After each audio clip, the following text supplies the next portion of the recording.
Four great vows. I vow to deliver innumerable sentient beings. I vow to cut off endless vexations. I vow to master limitless approaches to Dharma. I vow to attain supreme Buddhahood. Four great vows. I vow to deliver innumerable. It's going to be one of those Mondays. But that's okay. We'll get through this. This is kind of interesting. And if where was Sue? Is she there somewhere? Anyway, somewhere in there, I think she was. But in any case, she said that. I'm here. All right. I know that your professor would not make it today, so it's okay. Don't worry. All right. So we'll talk today about emptying your mind, which is a very interesting thing because you always hear this, and it's so cliche-ish that we go, and it's so California, like empty your mind. And you go, yeah, that sounds very good. Empty my mind. So what happens? You empty your mind, you're like out of it. This is not emptying your mind. Can anybody tell me a problem with just even the statement, empty your mind? Just right from the very beginning. Because when I was preparing for this class, I went, that's stupid. But anyway, go ahead. Anybody want to say why this doesn't make any sense? Everything is mind. Everything is mind? Yeah. Okay, anything beyond that? There shouldn't be anything. Okay. So, Michael, you were smiling. Do you have a response? Yeah, you can answer with the Shurangama Sutra. There's nothing like your mind or my mind. It's just mind, and it's empty already. So Yeah. And see, and here's the thing. It's funny because these kind of responses, you really don't know how far you have advanced in the practice of Chan, because a lot of people would not be able to know what you're talking about, even after you told them what it is. So when I was preparing, because that thought came into my mind, and this is kind of one of those either admonitions or instructions in Chan to empty your mind. And I'm going, what a bunch of hooey, that how can we possibly empty our mind, because we don't have a separate mind. So this is pointing in the completely wrong direction.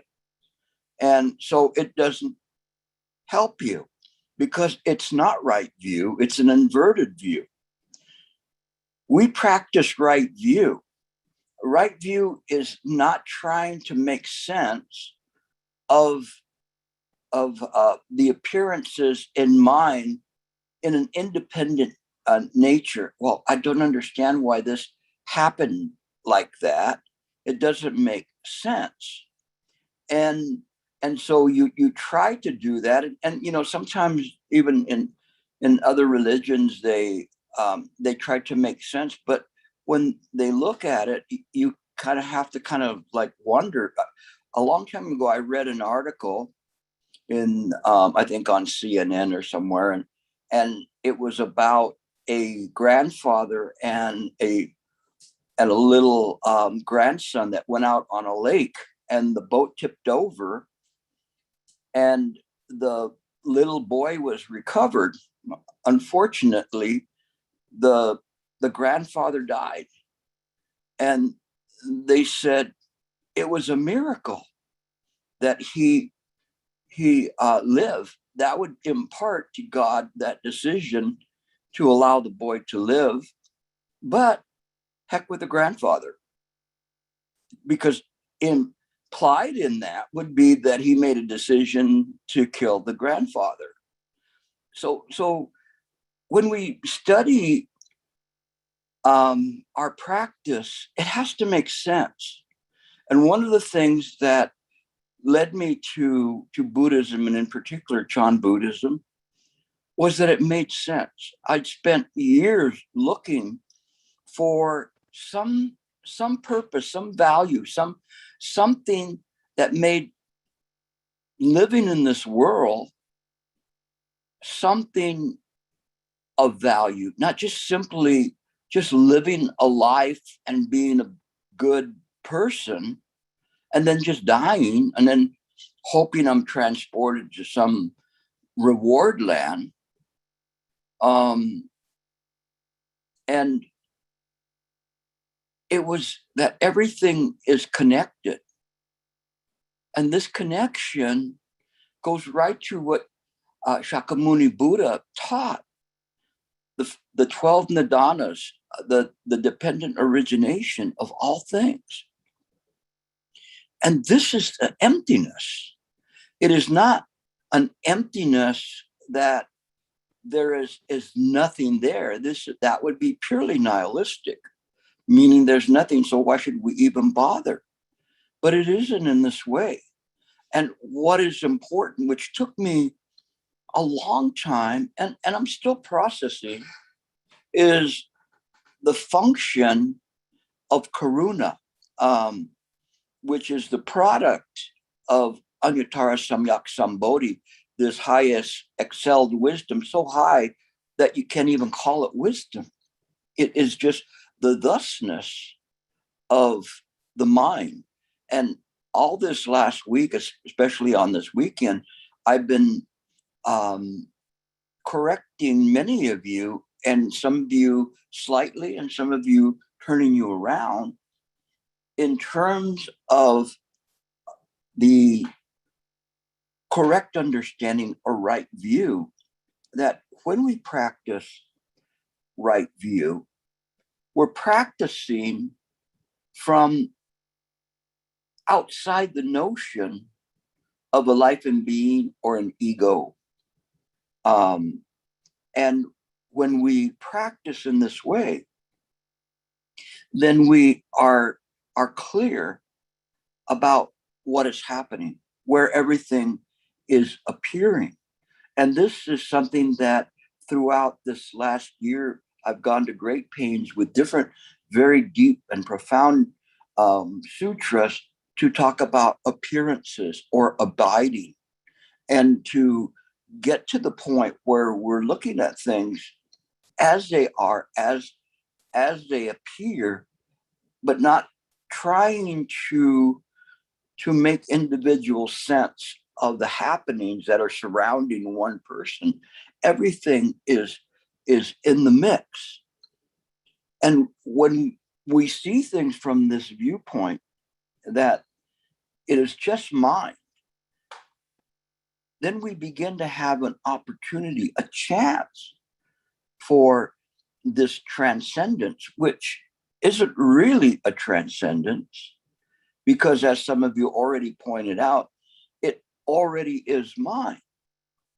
So then why do we practice if we have that kind of a notion? So why do we practice? Anybody know? Come on, you're called practitioners. How can you be called a practitioner It's if you the don't thing know? that habits. It's the habit thing that we were born with. Habitual habit. Hi. Okay.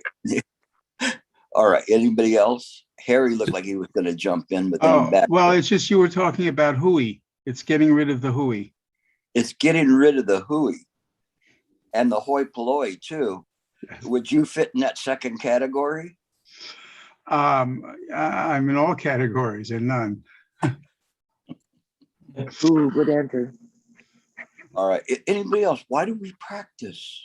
We To practiced. get rid of it? Are we custodians, like, of the gymnasium, have to pick up all of the confetti and the popcorn boxes and the drinks? What is it? Why do we practice? Free from suffering. Who? Oh, that's right. Who's suffering? Sentient. Although I have to say that you're at least, you if this was a dart game, at least you didn't hit the wall. Okay. You might have hit the cat, but you didn't hit the wall. You got at least on the board. Anything else? Like what are we doing? We practice to, sorry. Go ahead, Say go that- ahead. Wait, We can I- practice to realize what is true. We practice to realize what is true. And then for what purpose? For wake up to the truth, Oh, to know what is the actual reality of like no self and all that. There's only one mind. Well, if you're in a dream and you were dreaming you were sleeping and you woke up, would you still be in the dream? Say that again. When I wake up, I'm still in the dream. Wait, come Yeah, on. let's say that you had a dream Yes. and you're dreaming that in the dream that you're asleep and you're dreaming. If you So you're woke up saying in a the double dreaming. Is that a double dream, like a dream inside a dream, like in the Exactly. Inception? So if you woke up inside the dream, Inside the dream. Okay. yeah, okay, you're watching yourself dreaming and all of a sudden you watch yourself like get up out Okay. of bed. Mm. Okay. Would you still be in a dream? Well, if it's a double dream, I guess I'm out of the inner dream, but still in the dream. Is that right? If that's a double dream. Dream. Yeah. All of this is mind work. There's neither a right or a wrong to it. It is just food for you to contemplate Is and the that thinking. Go ahead. the basic thing is, in order to see something, you have to be out of that. If you are in the closed system, there's no way for you to fully realize what's in that system. You have to be out of that system to realize what's in there. Is that right? Okay. Now, today there's going to be kind of this type of a class. So can anybody confess your sin? Yeah. Who's that? Oh, you confess your own sin? Who sins? Wei Kwan's. Yeah. Yeah, because weekend is just a dream. So if you wake up in the dream, are you still not in the dream? my body is still in the dream. Hi. So your body is in the dream. You're like that in the dream. You can feel your body go, hey, does this mean that I'm not a dream? Or Well, is it my just that I'm dreaming that I feel like my arm? Well, maybe I should say my body is still in this dream world. And Again, there must be somebody that's brave here that can confess her sin. Nobody. These are not my words. These are the masters from the ancient times. They're just trying to help you. Don't think, oh, this, like she's such a sinner. Okay. that's okay. It's just, I don't think she is, but I mean, so don't get afraid when we say you're going to confess your sins. Say, oh, I saw her and she was over there and she was doing such. No, not that kind of sin. Okay. I know she definitely sings, just like any other. So the thing is, right. what Not is- my Buddha nature not saying, but me, yeah. I mean, I heard others or whatsoever. In this who gave world, you the Buddha this dream world, nature? Who gave you that Buddha nature? Where do you have it? And do you have it in the dream or not in the dream? And how did you get it? I want one of those. Who wants a Buddha nature? She knows how to get one. we all have Buddha nature. We all have Buddha nature. Mm-hmm. That's true. Woo. Woo. What is woo? Oh, we're back to emptiness. Right. Thank you. We segued back into emptiness. But nobody knows what her sin is. What is happening here? It's attachment. Attachment to what, Mark? Attachment to a self. Attachment to attachment to mind. Which mind? Piece of the mind attached to mind. Yeah. Mind attached to mind. Well, which one is the real mind?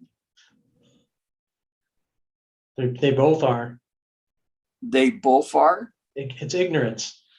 Ignorance. Now you threw in ignorance. Well, so the ignorance Sin is is the same ignorance part. and So the attachment to a self.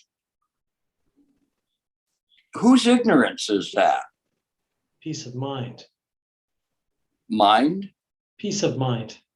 Peace of mind. It's a peace of mind that's Yeah. ignorant. Okay.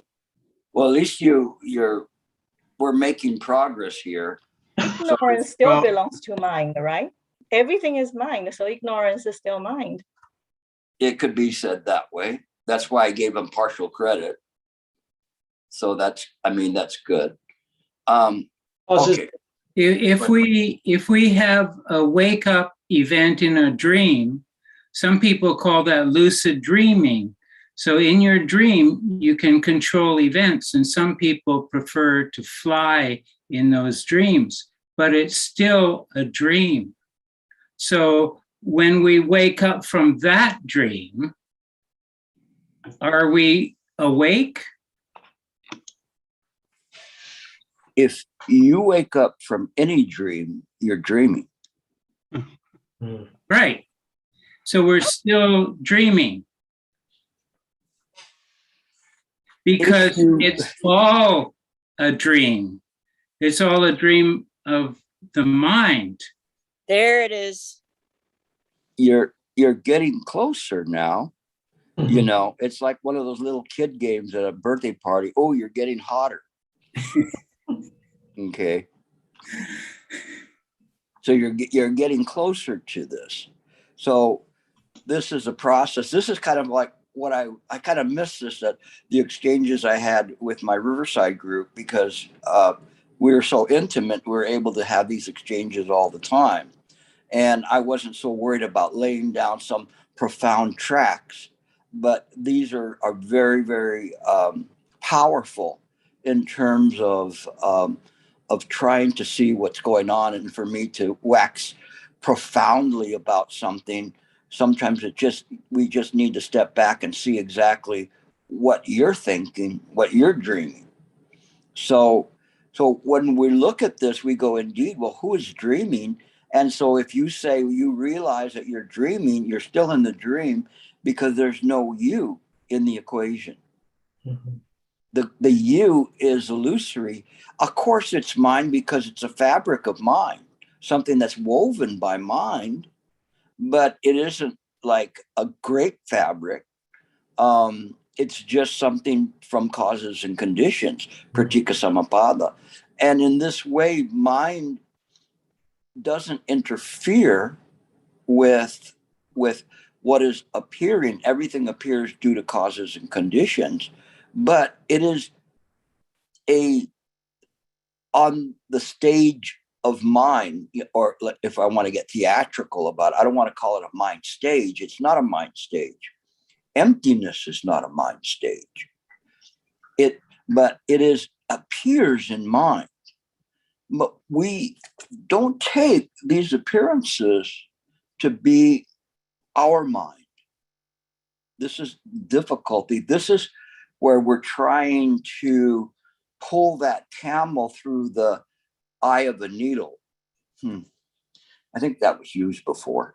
So, but in any case, we can't do that. We can't drag your bottom through the needle. It's not going to fit through the eye of it. But on the other hand, all the cosmos pass through all the time. So how is that? It's very interesting. we do that because we have to let go. But this emptiness that we're talking about, when we say empty our mind, what would be another way of saying that in a better way? Anybody have a suggestion? Yes. Recognize the emptiness of mind. How about relaxing? Relaxing, like today, Labor Day, you were relaxing? Relax the mind every day. No Relax days, the mind. relax. Relax. Okay. Goyen Pasha, he's very good. Shifu used to always say, oh, he's hocus pocus. He would tell you, relax, relax, relax, relax.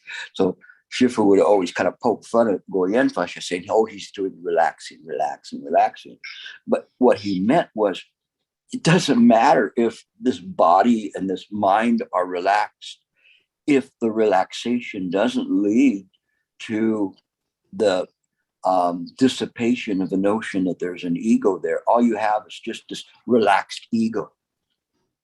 And so it is of very little benefit in that way. So we have to be careful, because although these are a matter of semantics, these kind of semantics lead to a false understanding as to what we're doing. And that's why I wanted to work on this, because when I saw this and it said empty your mind, I just went like, please, it's like, it's hard enough to try to get this done and to communicate. But when you're fighting against statements like that, then it's difficult to undo that. And that's what I'm doing today, is undoing these. And this last weekend, if you looked at the Mighty Networks, the Mind Forum, even on WeChat, there's this, and personal, private communications with some of you,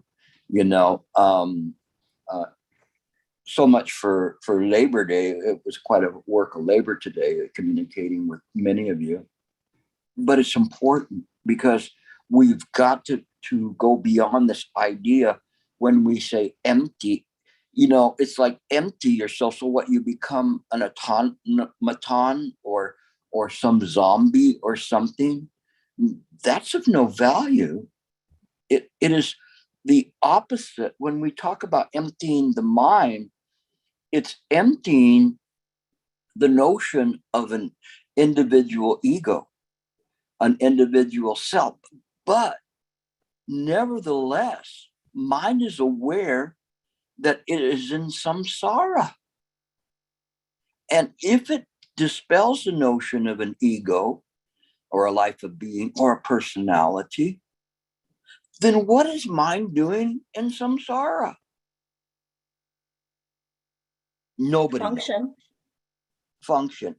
And the function you still is, have your function in samsara. and what is the function? Causes and conditions. That's how it works. The Buddhas use the vexations of sentient beings to practice. And for what purpose? For delivering sentient beings. Delivering sentient beings of Self-nature. Of self-nature, but those sentient beings are also an illusory nature. Mm-hmm. So what the heck are we doing? It's very interesting, right? But we've got to sort that out, because we're looking at it from mind point of view, not from the self. So if there's there and you're looking at it, so Sentha's just about there, but the thing is that we follow the function. Somebody said we follow the function, but it's not we as individuals, it's mind. And mind is utilizing the vexations of sentient beings, and it uses that to practice. To practice what? Transcendence. So what is this transcendence? Do you really think these illusory sentient beings are going to transcend? But what if we begin to erase those sentient beings. You go, oh my God, the Buddha's a killer of the worlds. So to speak, yeah, but it's kind of interesting, because what it's doing is this, it's not a killer of worlds, it's a killer of dreams. And you have to admit that this is not the greatest place to be. Even if you were in heaven, heaven would not last ad infinitum. Eventually, you would drop down to a lesser realm. Then you would suffer even more because you remembered when. But we have to begin to look at this. This is important for us not to think like a sentient being, but to contemplate with our Buddha nature. It's a difference. This is emptiness. The emptiness of letting go of the notion of a life and being.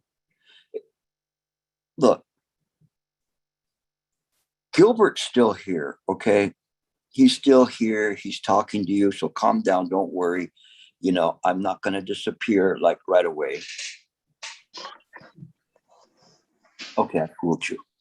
But in any case, I'm still here. But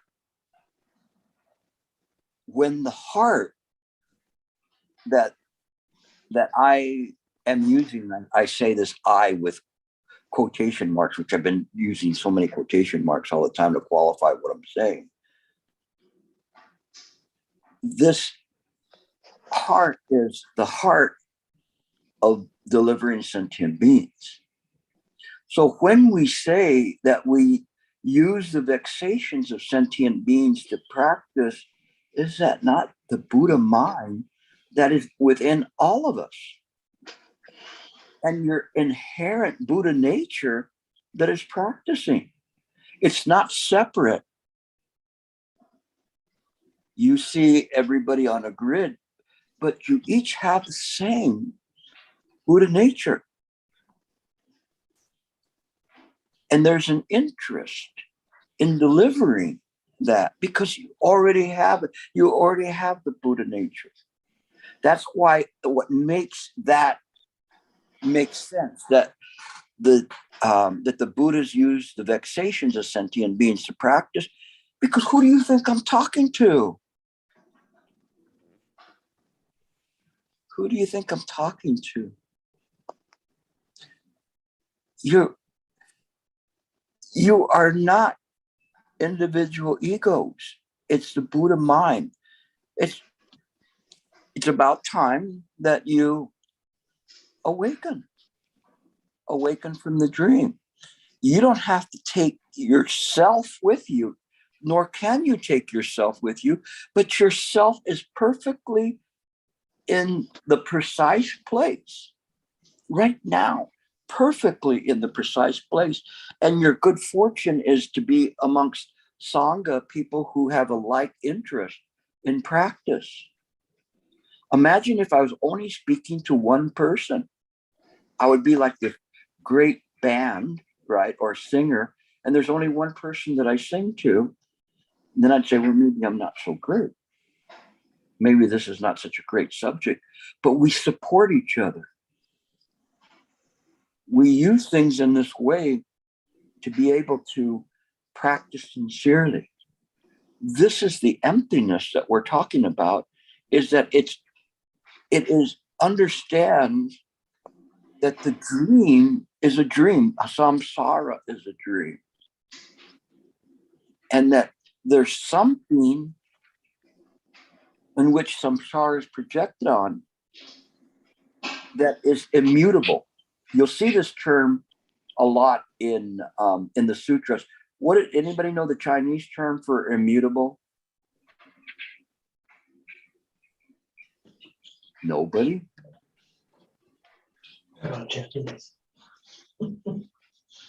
Nobody? Immutable. It's never changing, everlasting, infinite. So it is mind itself. And the appearances within mind, yes, we say that they're mind, And we can say existent, non-existent, it is not important. And even time, which we have to measure, we have to have the aspect of time in order to establish the existence of something. So, well, that happened a long time ago, or that's going to happen, or it's happening now. But in a dream, how do we measure time? Where does it belong to? So rather, the Buddha mind is beyond time. It is not measured in this way. It is aware of the sense of passing a time to illusory sentient beings, but it is all times. So this is kind of what we're doing with this, is we're playing with this, trying to see exactly how we look at things. Hold on, I have to move my notes here.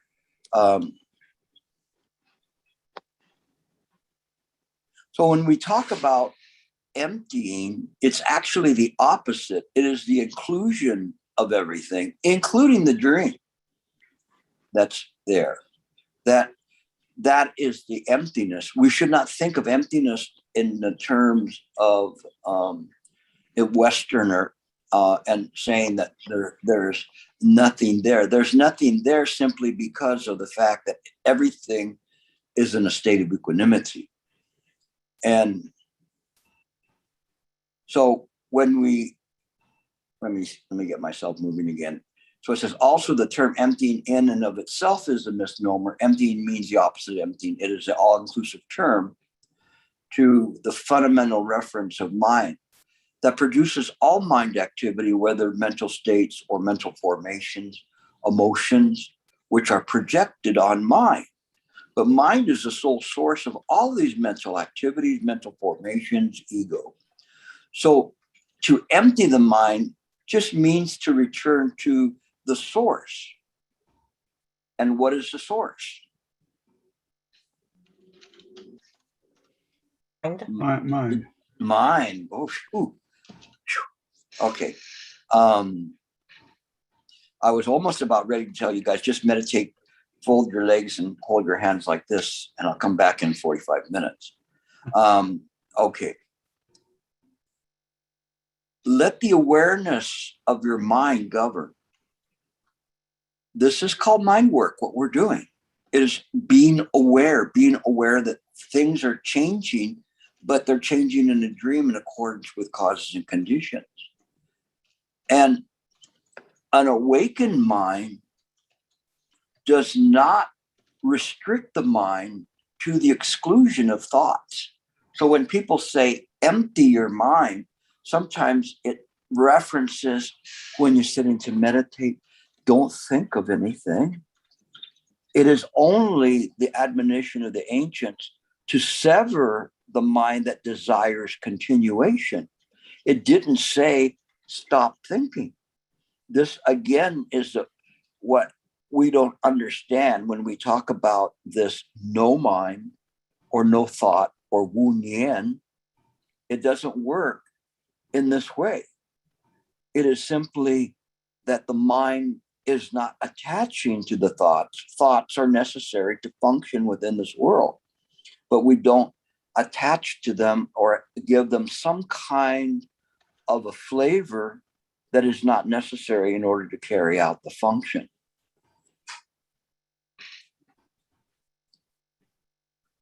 On this side, we use the 4 practices to keep the mind having wholesome thoughts, to let go of unwholesome thoughts. These unwholesome thoughts are habitual patterns of thoughts which give rise to an illusory ego or appearance of an ego. And by illuminating the mind, it is immediately aware of arisings in mind. So we don't give rise to subsequent mental impressions of ego, measuring the consequences of such arising thought. You let go of the arising thought and it doesn't have a fertile ground on which to grow. When I say grow, is to perpetuate itself. So if a rising thought of a donut comes up, then, it's very interesting because I say donut and all of a sudden my mouth salivates. So even things that are even not thoughts, but they're physical reactions to it, you let go of all of those things, and you carry on. If not, then Gilbert's going to talk about, where to find the best donut. Okay.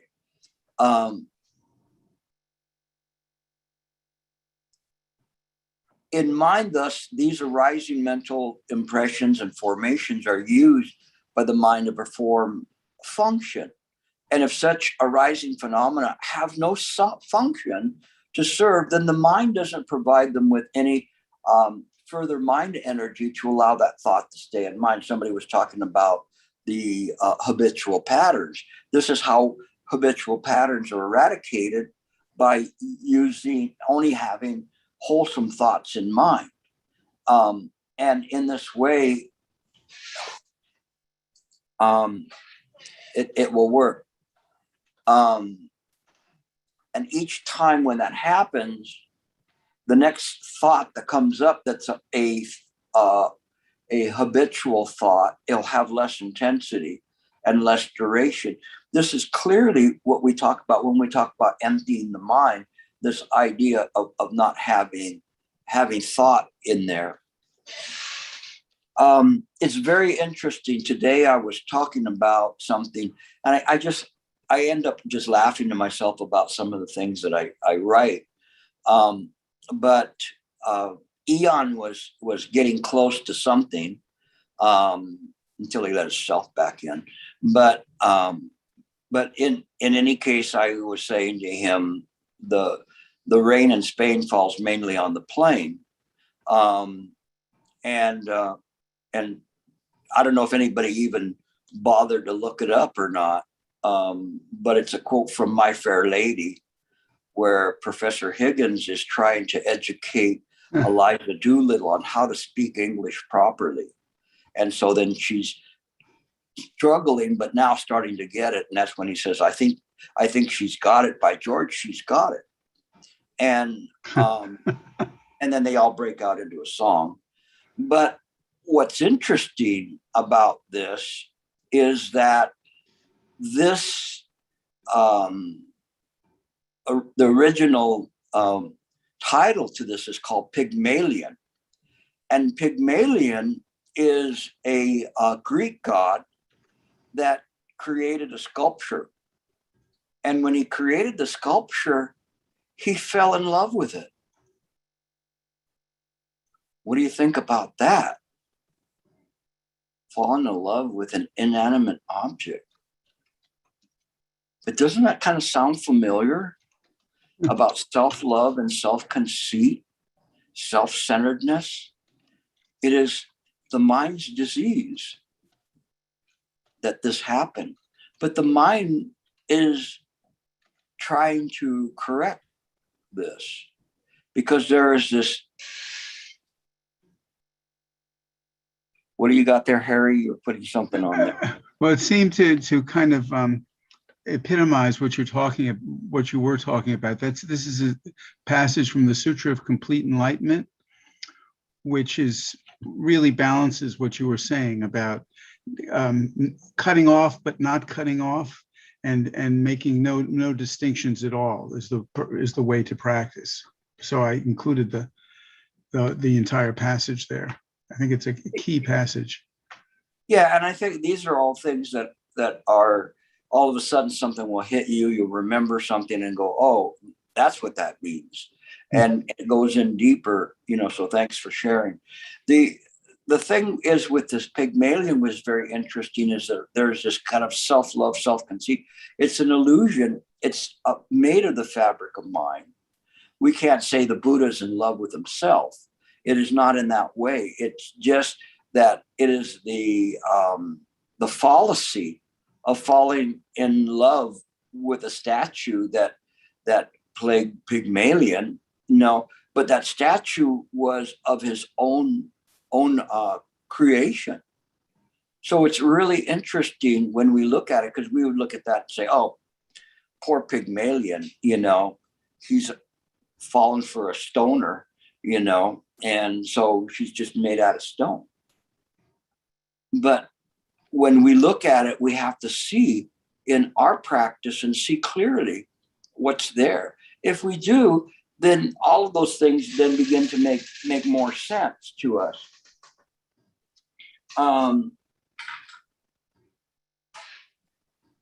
There was something that I talked to one of you today, a story of Shifu. And this was one of his greatest stories, because it had a great, profound impact on him. And it happened when he was a little kid. And what happened was that he had observed that there was a frog that was sitting there. And as he was watching the frog, a snake came slithering by and had cornered the frog between two walls. And so the frog was there, knowing if he goes to the left, the snake will go to the left. If he goes to the right, the snake will go to the right. And the snake stayed still and then opened his mouth. And the frog jumped in. Oh. The snake closed his mouth and slithered away. Why is that such an important story?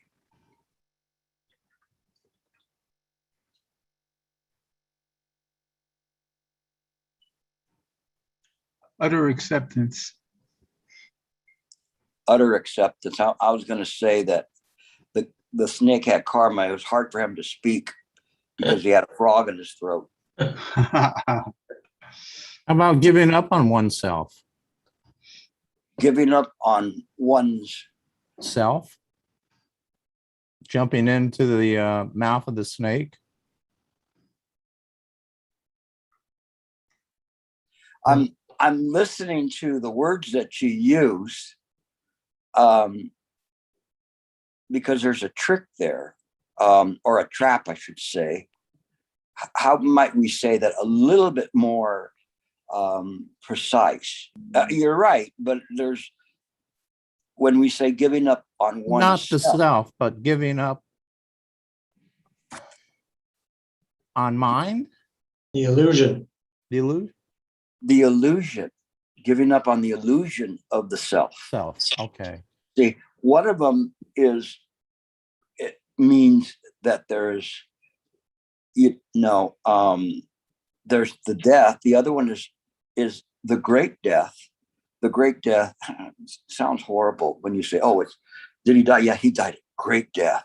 But the great death is not death at all. It's the death of the illusion, death of saying, "No, I'm not going to play this game anymore the way in which it's played, because if I play this game the way it's played, it's like playing tic-tac-toe and you're the second one to go, right?"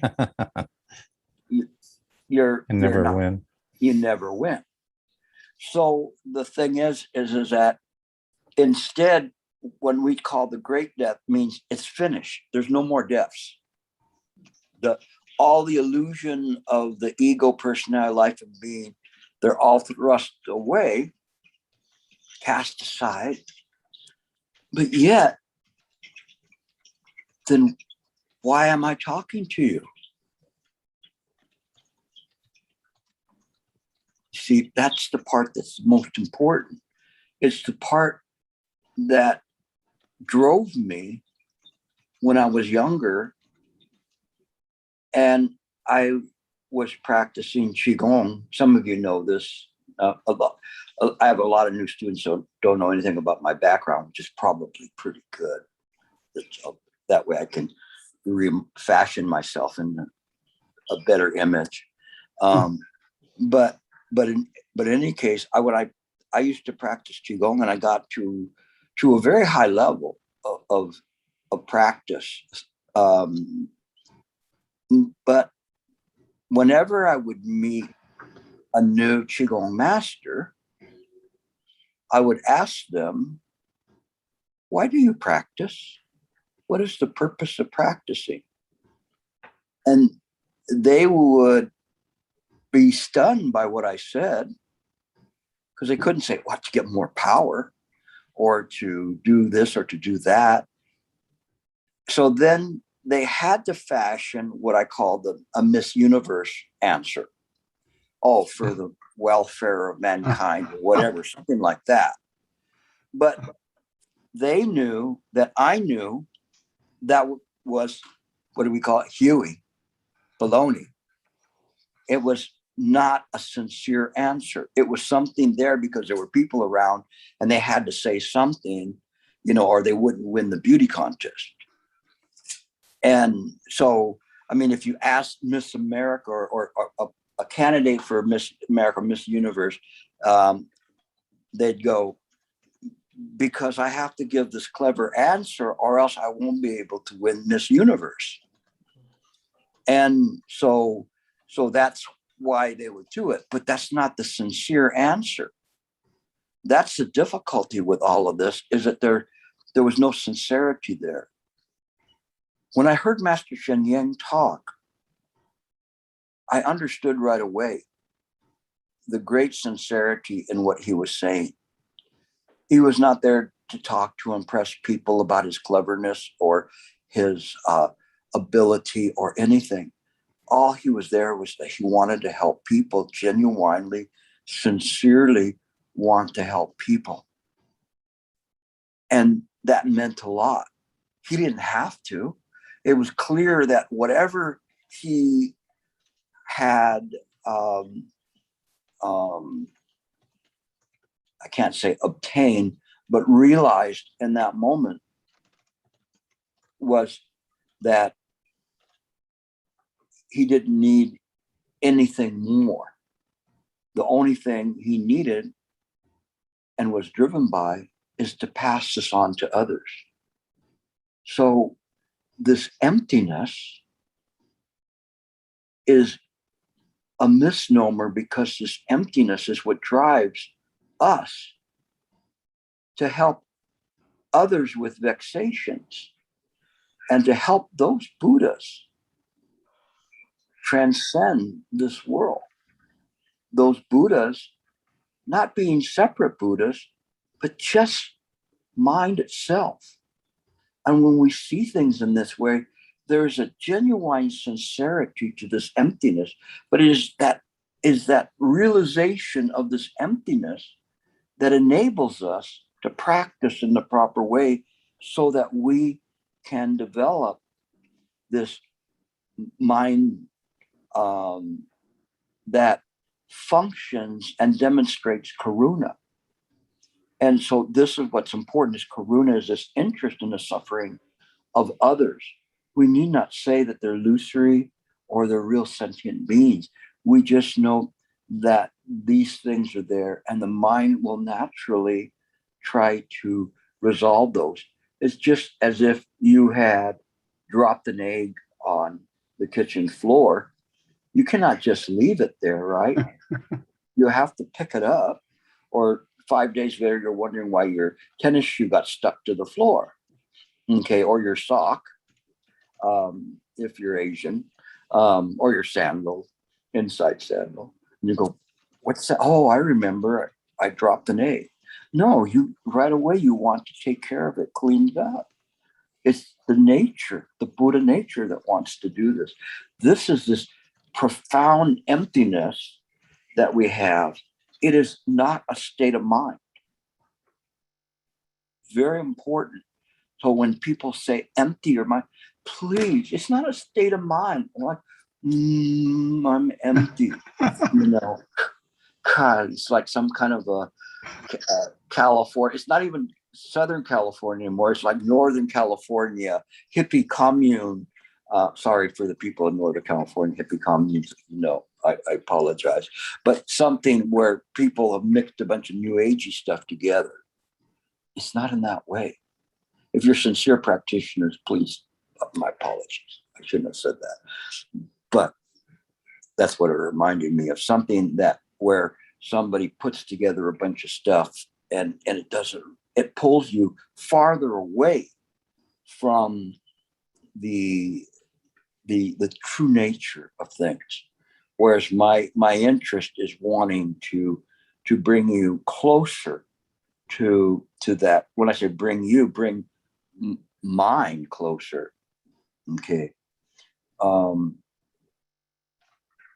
So one person had talked about the emptiness and the definition of it in this way, that I think it might have been the Dalai Lama talking about that is the clarity and compassion and courage to practice. So the clarity of the mind, knowing clearly what mind is, the compassion that's there to alleviate the suffering, irregardless whether it's illusory, not illusory, and the courage to do it.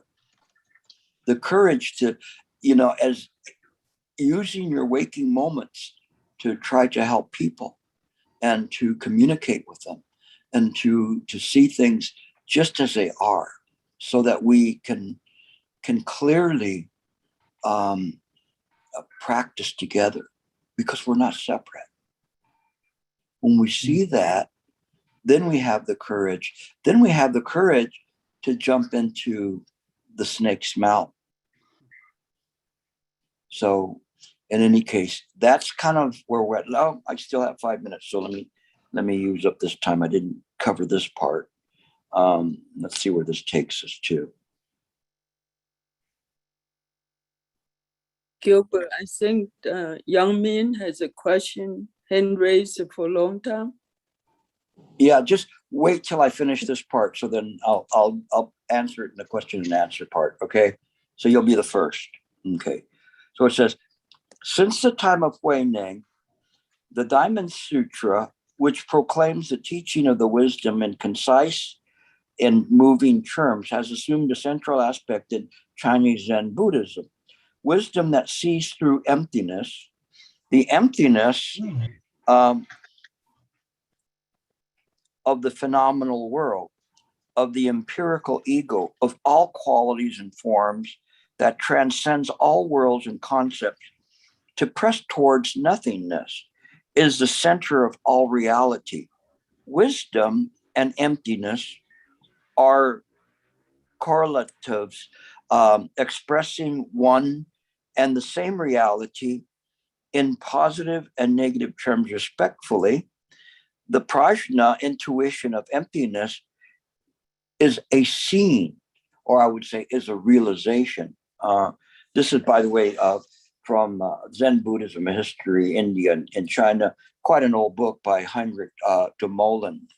He used to be kind of like the prime scholar in the Buddhism. And there's a lot of people that have gone after him, but his stuff is still pretty good.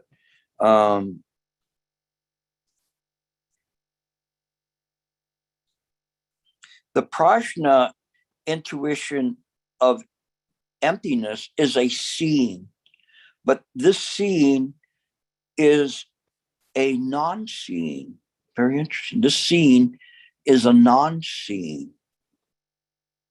The Zen masters speak of no mind, in Chinese wuxin, and synonymously of no thinking, wu nian.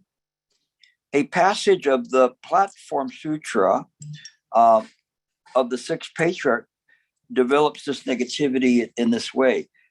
Good friends, this is a quote from the Platform Sutra. In this teaching of mine from the ancient times up to the present, all have set no thought, wu nian, as the main doctrine, no form as the substance, and non-abiding as the basis. Non-form is to be separated from form even when associated with form. No thought is not to think even when involved in thoughts. Very interesting, right? Not to think when even involved in thoughts. non-abiding is the original nature of humans. And so these are kind of like, they're putting in like negations, but the negations are such that they're negating from the samsaric side. We turn this around and we see it from right view side. And so we see this and we see clearly who is thinking. We know all of these thoughts are manifestations of mind. So in the other way, when we do it, we look at it in a more positive way rather than a negation way. The negation way is one in which to encourage sentient beings to practice in the proper way. But when we turn the mind's eye inward and use our practice in this way, this right view, right from the very beginning, it's easier for us to stabilize the compass because we already know the heading. When we start from the samsaric side, the compass is all over the place. We're saying, oh, this has to be good. Wait a minute, if this is good, but what about this? The killing is bad, huh? So we go this way, but what about this? And then you say, what about whatever it is? And so as a result of that, then we have a difficulty in finding the true heading. But right view enables us to have that heading right from the very beginning. And this is what's very important because we have that heading. It's just very interesting because Sue had invited this one professor of philosophy there that this is his practice of how do we set about creating this moral compass from this side. We can't do that. It's from the other side that it works. From this side, there's too much discrimination to determine the precise way in which we do it. And so hopefully one day he will see that, turn the mind's eye around, and practice in that way and join the Mahayanas rather than Theravada. I'm not saying to the exclusion of them, but just what if with this? And that's what we're talking about. All of this, what we're talking about today, is looking at it from the mind side. And when we practice in this way, it will work. When we don't practice in this way, it will not work. Okay, so that's kind of where we're at for tonight. So you can go ahead and ask your question. Yeah. Wait, hold on, Gilbert. I would whenever the link is ready, I will send it to him. Make sure he listen to this lecture. Yeah, well, it's not, let's say, doctrinal lecture tonight. I mean, he might fall asleep, but at least let him listen to the last little bit. Okay. The last 5 minutes. Right. Sorry. Thanks, Sue. See, that question was mine. But before I ask my question, I just want to thank Gilbert. I think I've been sitting in to this weekly lecture for this is like the 6th or 7th time. Hold on, we're getting somebody talking. Also, that was my wife in the background. I'll try to speak louder. She's having a you meeting. didn't take out the trash, so remember to take out the trash. Yes. Right. So I'm really thankful to join your lecture. Every time I heard you talk, it's like reading the Platform Truth Sutra. It's like my second meditation of the day. I felt so inspired and refreshed after the session. So thanks very much for this. So my question was actually regarding your mentioning of habit. I have these questions for a long time actually, because every time I meditate, habitual thoughts will emerge. Usually they are from yesterday or recent, very strong emotional thoughts. And so I always have the question that, are all habits bad?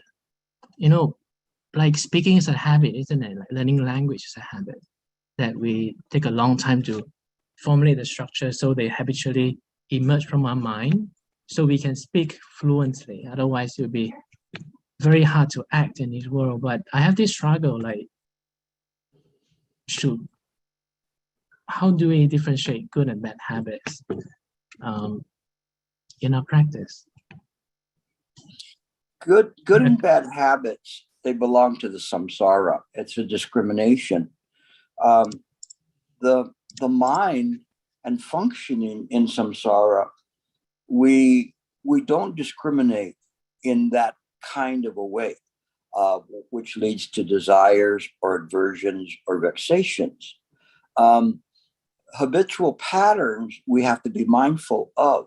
It's not, we don't throw the baby out with the bathwater, and then we don't say, oh, you can't think, because then Gilbert would be like, doesn't help you, right? So it's not disconnecting the cord, or taking your hand out of the back of the dummy. Anyway, sorry. But in any case, it is doing that in a different way, which is disconnecting all of these habitual patterns that create these kinds of automatic responses to things that are the unwholesome thoughts. It is not a judgment of moral or immoral, because I always use the classic response. Then is it better that the statue of David have a fig leaf covering his private parts, or is it art to leave it uncovered? So which one would you think? Like, oh no, or no, that's art. And then we get to then what is art? No. So is a stripper art? And so we start getting into some really strange areas. The practice of Chan and the right view doesn't entertain things in that way, because naturally it accords with what needs to be there and what doesn't need to be there.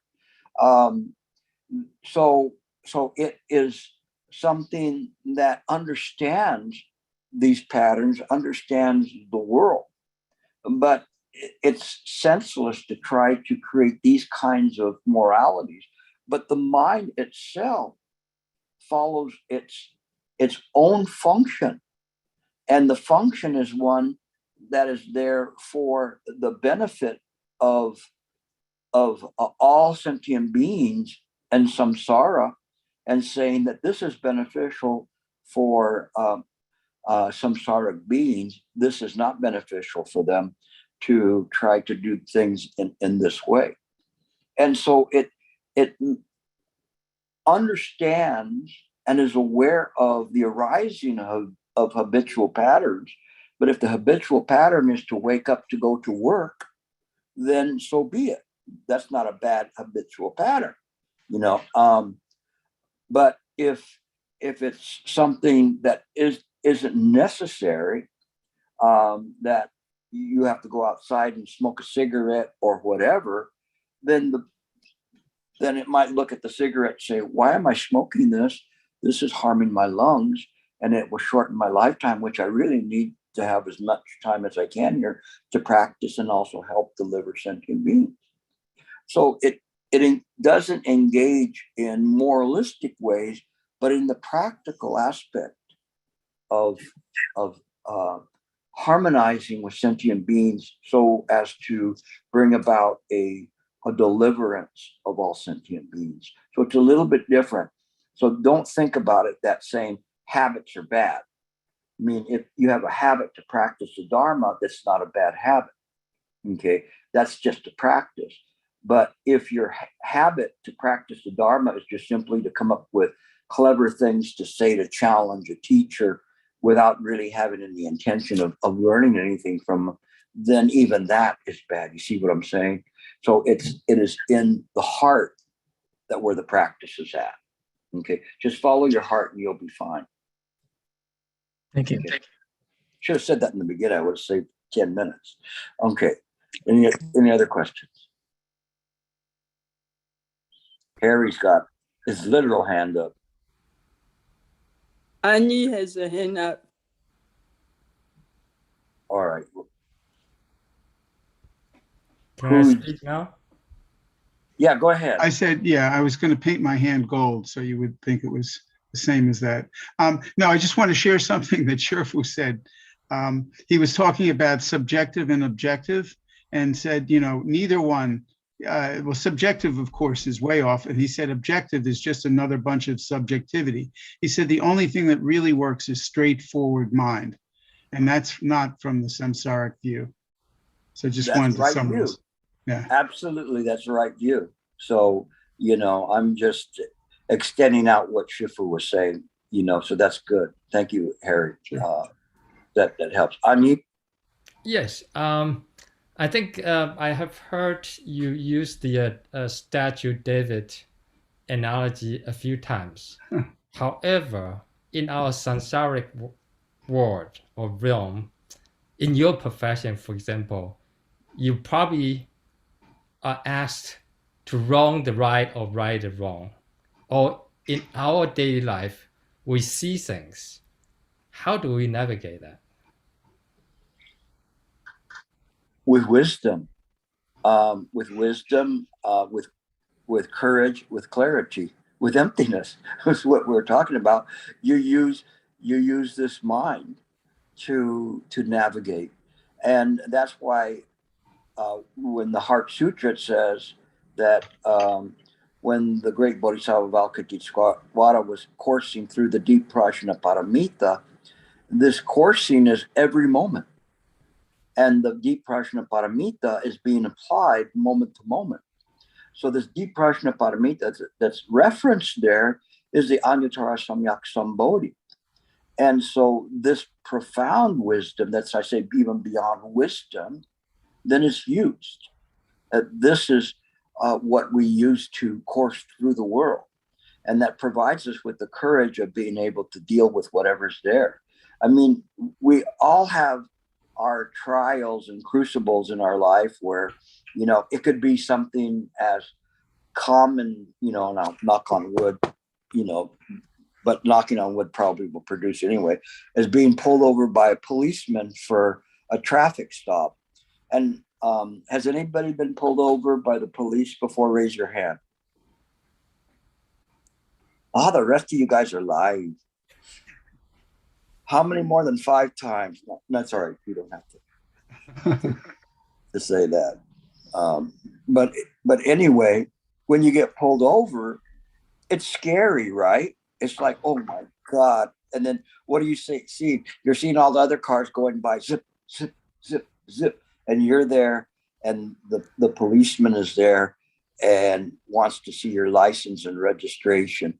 And you could be the most perfect law-abiding citizen, but that moment is going to create a lot of tension and but if you just go, it just happens. It happens, whatever it is. I mean, you can't take that attitude every single day or you won't be driving. But you're going to get a ticket every once in a while. Something's going to happen to you. You're going to step in some dog dropping somewhere along the line, whatever it is, no matter how cool you are, you're going to be uncool in any given moment.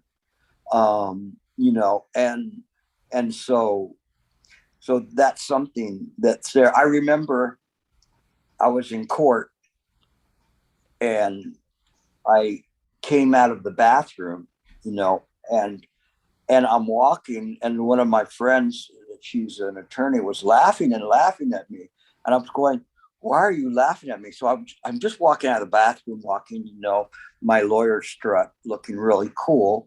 And then I looked down and there was a piece of toilet paper stuck to my shoe. And so I had this little flag going behind me. I mean, it's silly, but things like that happen to you. I didn't put it there. I don't know how it got there, but no matter what, it was there. And I just had to laugh about it because that's just the way it is. Sometimes that's the way life is. I mean, you have things that happen to you, and you just, you deal with it. You deal with it with courage and clarity and saying you are not inoculated from any adversity. Things happen. And this is one of the times something happens. Now, it could be something very awful. It could be that you got very sick or whatever, and you deal with it the same way. with courage, you know, with clarity and compassion. And so you deal with things in that way. About a year and a half ago, I was extremely sick and in great pain, but I used that time to practice and transfer merit to people that I thought were in greater pain than me. And so you use every moment in this way, and you develop the courage to be able to have overcome the suffering from the pain, even though the pain is still there. But it doesn't hurt your practice. In fact, what it does is it enables you to practice even stronger. So this is how you practice, I mean. Okay. Good question. Anybody else? Yeah, today was more practical day. Yeah, Michael, and then Wendy. Yeah. So in the middle, you asked why we practice, and it reminded me of something you said earlier in one of your lectures, that by the moment we practice, we turn into wisdom factories. And I really like this. So it reminds me of an ocean where there's all this dirt floating around, and we are like doing this work like a seashell, like a clam, which is filtering everything. And it's not just good for us, but for the entire ocean. Somehow like this, this is what comes to mind when I hear you. Maybe you can comment on this. I don't even remember saying that, but I mean, if I did, I'll take credit for it. At least Gilbert will. But yeah, I mean, it's this way. When you were saying that, it's kind of reminding me, I think it was Ling Chi that was talking about how the ocean, as we practice, delivers up its dead onto the shore, which was kind of an interesting thing, because I was thinking, well, you know, if it's an ocean, then it should have everything and it should be there.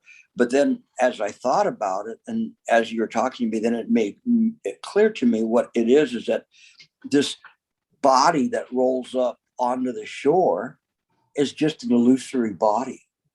So it really wasn't polluting the ocean in the first place. So the ocean wasn't just like spitting it out. It was just essentially seeing things as they are. And when we do that, that's wisdom. So anytime when we are in the present moment, it is a wisdom factory, because it enables us to see, or at least sense, that there's, first of all, there's causes that brought about this moment, and then there's conditions that will result as the cause of this moment of what we do next. And so as a result of that, then we're constantly in a state of wisdom where we're seeing things as they are. Then we can anticipate what somebody is going to say. And more importantly, we are mindful of what we're going to say so that it is harmonious and not something that is destructive to the harmony of the samsaric existence. We don't want to blow up the planet and try to resolve it that way. What we want to do is deconstruct it, and we deconstruct it with wisdom. We deconstruct the ignorance with wisdom. And so we have a choice. Either we use wisdom or we use ignorance. If we use ignorance, ignorance will be the product of it. Our ignorance, other people's ignorance. If you call me a fool, you know, I call you a bigger fool, and then we go from there. And now we've doubled our fool ratio.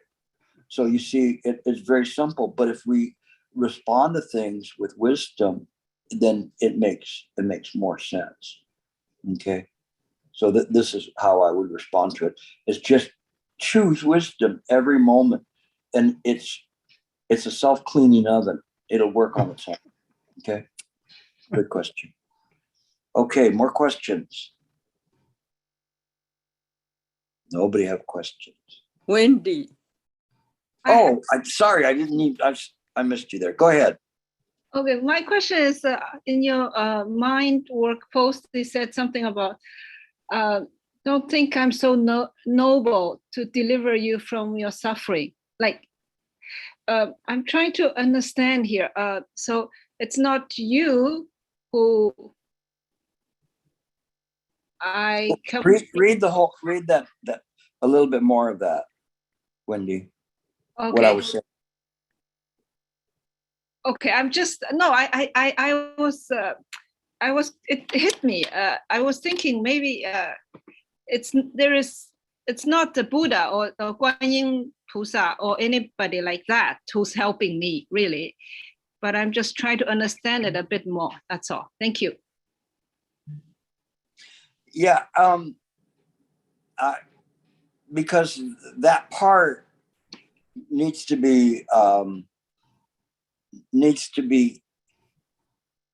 I guess read in the context of the rest of it in terms of what I was saying there. And these kinds of responses generally, like my morning response, is I do them when I get out of bed and I don't even move. I'm just sitting there. And it like yesterday, I think even today, it took me an hour to respond to people, but I don't have a thought of Gilbert. It's just simply coming out like a natural flow. And so sometimes those are the best responses because there's not a sense of Gilbert, but this idea of saying, you think that Gilbert is the one, but you have to look beyond that to see that this is the functioning of mind. Gilbert is an appearance. So we cannot see him as any great person or anything. It's just mind is functioning through this body. And so when we see things in this way, it doesn't mean that whatever I say doesn't matter. It matters, but it matters by function of utilizing this so that what Master Ling Chi had said was, don't idolize people. Don't put them up at some standard that's unattainable. No, the masters, they got there via their practice, but anybody can do that. And so what I'm trying to do is dispel that there's anything magical or great to Gilbert. It is just simply the function of mind to utilize this body and the heart that's there. This is the heart mind of the Buddha nature. And so when we see things in this way, my intention is to have people draw closer to that rather than to try to hold individuals up to this high unattainable level. Quite to the contrary, we use this body the best we can. Okay, so that's what was meant by that. Okay, and I understand, and those kinds of things, they're coming up, and I'm trying to bring them up so that you can, begin. And the last couple of, or I guess the last week, it's been something that's very, very important, in terms of that. But there were some responses. I think there was one to Patricia that are very, very beneficial in terms of how one practices. And so I do invite you to go to the Mighty Networks and the Mighty Work Forum and read those. There's too much to cover today, but there's a lot there, an awful lot. And it started with Ian and his talking about Disampusa's Sutra. And it just went on from there because all of that is just so incredibly valuable. Okay. Anything else? Gilbert, just a quick comment of sort of aligning what you said. Golda Meir once said to one of her ministers, "Don't be so humble. You're not that great." I think that was like a I resemble that remark. That was like a Garfield cartoon where somebody was talking about how fat Garfield was and how lazy he was. And instead of saying, I resent that remark, he says, I resemble that remark. So if you hear me say that, then you'll know where it came from, this fat Garfield cat. But yeah, it's kind of an interesting thing in terms of that, good comment. Keeps me honest. Okay. Anything else? No? All right. Well, next week we might switch gears. This was kind of an interesting, kind of a potpourri one, but it did work around this idea of emptiness. And this was not intended to be the definitive doctrinal work on emptiness. It is just about emptiness, let's say. And I think a lot of times that's kind of like, we could call it, or on emptiness. It's not something, unless I say, okay, this is going to be, the definitive thing, which very rarely I will do that, because we could be talking here for months or years on emptiness. But it's something to kind of set the compass right, so that from where we're approaching this, and that's from the mind work side. Okay, so I will see you guys next week. Keep practicing. Get vaccinated, even if you're an anti-vaxxer. Keep vaccinating, and stay safe, please. This is still in a very precarious and dangerous time, and so I just send my blessings to all of you to protect you and your family and friends. Om Toph. Good night. Amitofo. Thank you, Gilbert. Thank you, Gilbert. Thank you, Gilbert. Thank you. Good night. Bye-bye. Thank you, Gilbert. Good night. Thank you, Gilbert. Thank you, Thank you, Gilbert. Gilbert. Good night. Amitofo. Take care, everyone. Thank you, Santa. Okay. Michael, good questions too. Take care now. See you, Harry. Bye-bye. Yes, see you. I see. Amitofo.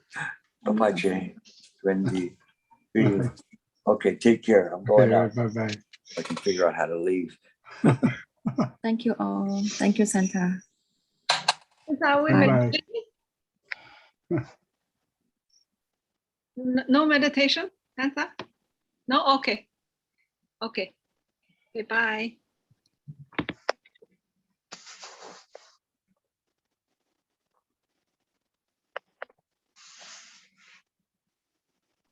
Okay. Bye-bye. So there's no meditation, if I understood. Okay. Bye-bye. Good night.